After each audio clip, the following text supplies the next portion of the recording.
Gəlin sizə biraz tək getdiyim və çox az zövq aldığım lavanda turu haqqında danışım. Bilmirəm bu sahədə olmusunuzmu, ümumiyyətlə Qəbələyə gedənləriniz varmı? Amma mənə çox da xoş təsir eləmədi. Burada hazırlaşmağa çalışıram. Biraz yuxum dağılsın deyə metroya gedənə qədər özüm üçün videolar çəkmişəm. Çox mənasız videolardır, bilirəm. Burada artıq metrodayam. Və biz 20 yanvarda maşın gözləyirdik. Maşın da çox gec gəldi. Təəssüflər olsun ki, artıq maşına minmişik. Mən arxa oturacaqların birində idim tək olduğuma görə. Burada Şamaxıda bir yerdə saxlayıb səhər yeməyi yedik. Bu da kollektivimizdir. Yolda belə videolar çəkmişəm. Bilirəm çox mənasızdır, amma düşünürəm ki, baxmağa dəyər. Burada bir yer var idi və mən çox bəyəndim. Qapalı bir sahə idi, yəni meşəlik. Amma meşəliyin içərisində piknik üçün yerlər ayrılmışdı, stullar var idi.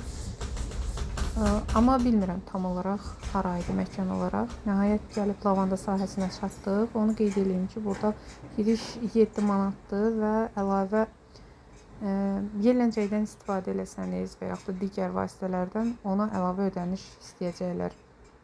Nəysə, özüm üçün tək videolar çəkməyə çalışıram.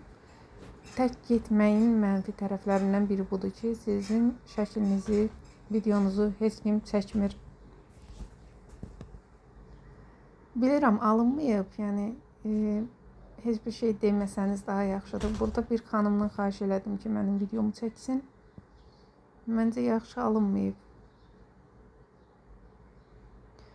Burada isə geri qaydanda biz bir restoranda əyləşmək istədik, amma restoranın qiyməti heç kimi qane eləmədi deyə başqa restorana gedəsi oldu.